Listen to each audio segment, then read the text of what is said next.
How did Kabbalah begin? At the center of Kabbalah, and by that I mean an ancient mystic stream of Judaism, not this place in LA, at the center of Kabbalah is a book called the Zohar, which is a book that collects knowledge from even older Jewish mystical works.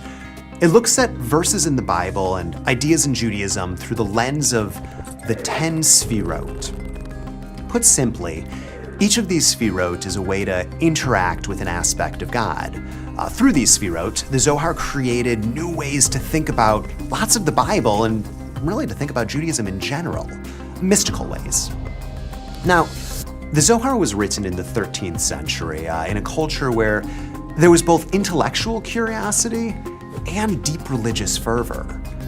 In this culture, this was in northern Spain, on one hand, they were influenced by the teachings of Maimonides, who was a Jewish thinker with a Greek philosophical perspective. So he said, you can't ever know what God does, just what God doesn't do. In other words, you shouldn't ever assume God's actions have a direct effect on you. It's an intellectual way to approach God. And then they were influenced by Christian Europe's religious fervor. God has a direct effect on me. So how can God simultaneously have an effect and not have an effect?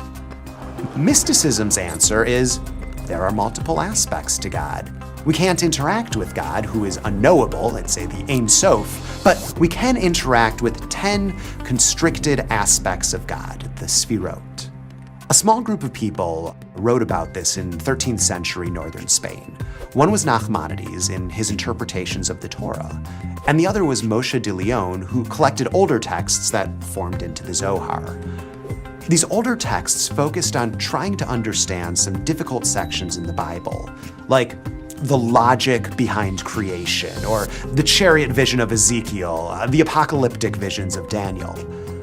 Notably, only a small group of scholars read any of the Kabbalistic texts, including the Zohar, as it was generally accepted that studying them might drive you mad.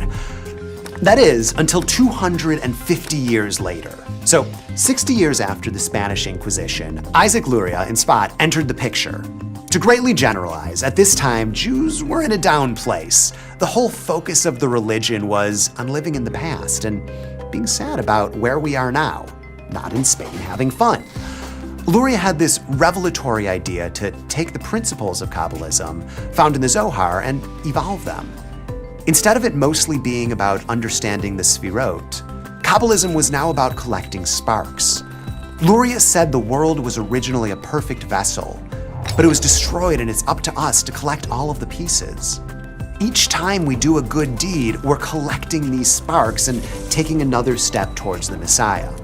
For instance, the way a person held a Kiddush cup could create a spark, as holding it in a certain way showed off God's name. Lots of traditions Jews do to this day were created by Luria and people that followed him. Kabbalah Shabbat, for instance. So with Luria, instead of being sad about the past, suddenly Judaism was about looking towards the future and the hope of salvation by the Messiah. And these thoughts were wildly popular. It got people to follow many more traditions, and it significantly spread Kabbalah. It continued to grow until it brought about the Messiah. It brought about someone who claimed to be the Messiah, and this threw a major wrench in people's faith in the movement. So the story continues with this guy Shabtai Tzvi. He was a false Messiah. He was a person who almost brought down Judaism.